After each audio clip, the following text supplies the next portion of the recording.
You know, for the most part, No Time to Die is a pretty average James Bond movie. There's some really basic action sequences. A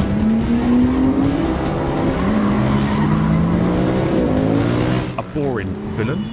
So here I am, their invisible god. Another boring villain. My poor little cuckoo.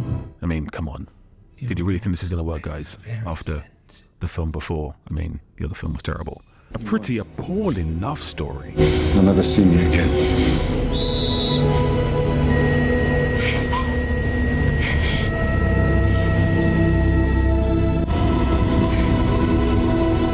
I mean, why the hell does James Bond have a love story?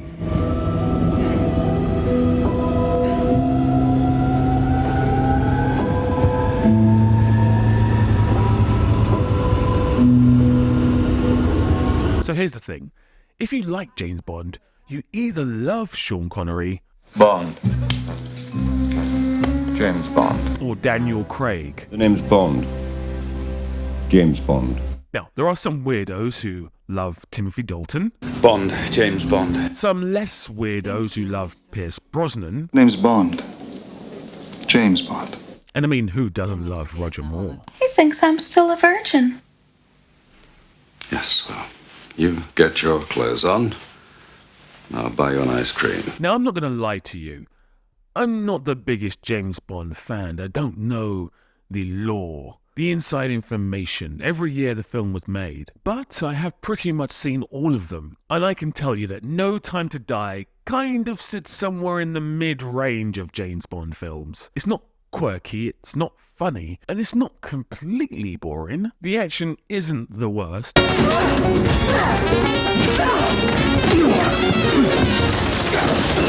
The acting is serviceable. And the long meandering storyline is mid at best. And this was meant to be Daniel Craig's big send-off. Now, my favourite James Bond film is Casino Royale. Not this weird one.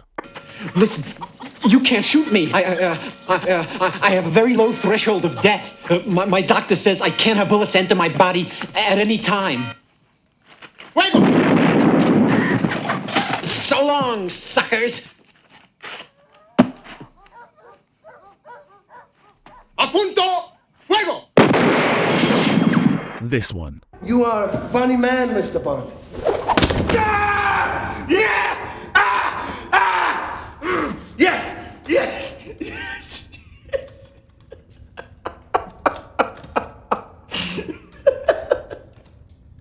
Now the whole world's gonna know that you died scratching my balls. So it's fair to say that I kind of sit in the Daniel Craig camp, which is pretty hard to defend because there's really only been two good Daniel Craig Bond films. This one and this one.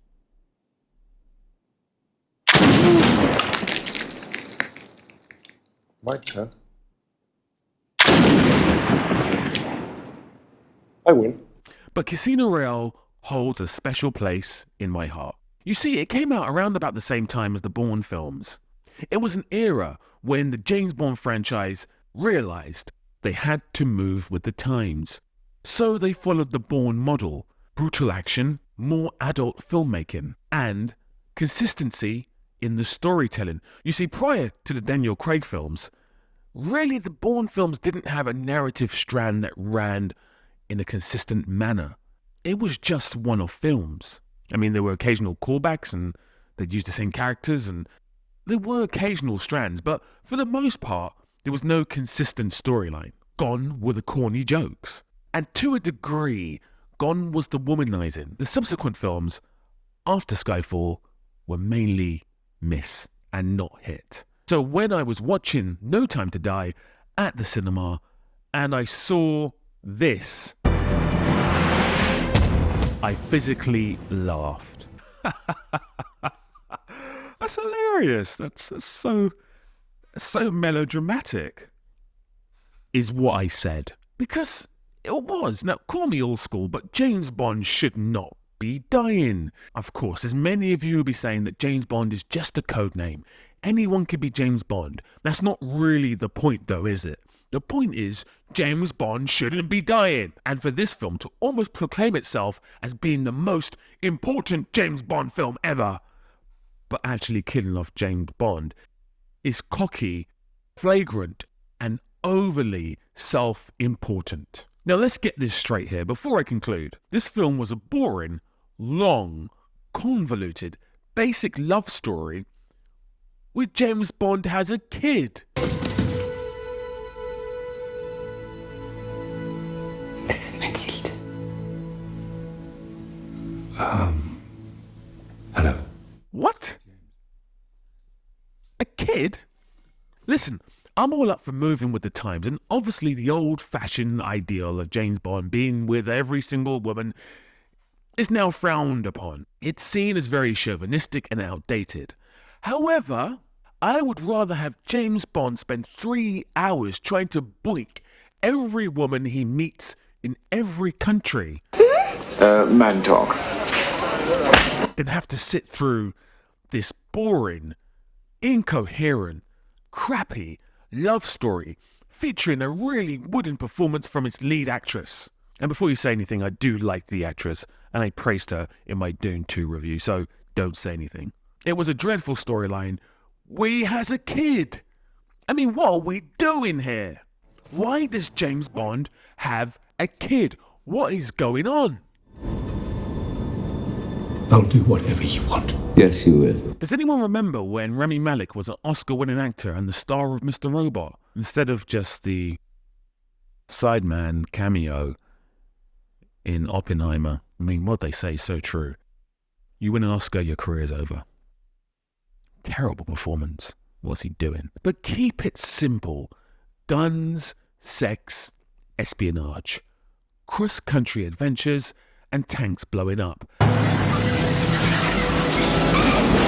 That's James Bond. The minute you start involving James Bond in this incredibly convoluted, pathetic TV drama of the week story, we no longer have James Bond. So really, I'm at a crossroads here. I don't know what I hate more, the woeful storytelling that reaps of self-importance, or this awful ending. Now, the rumours are that Christopher Nolan will be directing the next James Bond film. And if we know anything about Christopher Nolan, he's not a big fan of romance in his films. He's also not a big fan of female characters in his films. So, whilst I'm also looking forward to his interpretation of James Bond, I'm also kind of dreading it. Because the most interesting James Bond character ever is Eva Green's interpretation of Vesper Lynd. I'm the money. Every penny of it. So I'm kind of conflicted. However, I am actually excited to see Nolan direct a James Bond film. I think it would be incredible.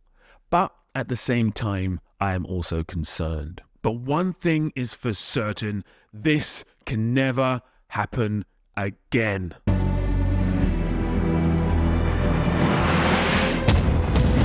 Now this video is inspired by a video that I saw on my browser on YouTube. It was called Why No Time to Die Has the Perfect Ending. It doesn't have the perfect ending. I'm sorry to you guys. You guys are wonderful, but it doesn't have the perfect ending.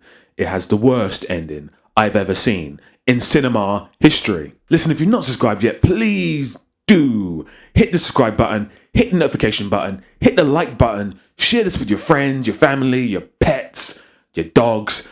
Over here, you know, a dog is actually a pet. Over here are more videos. So please click on the videos over here. And until we speak again, big love.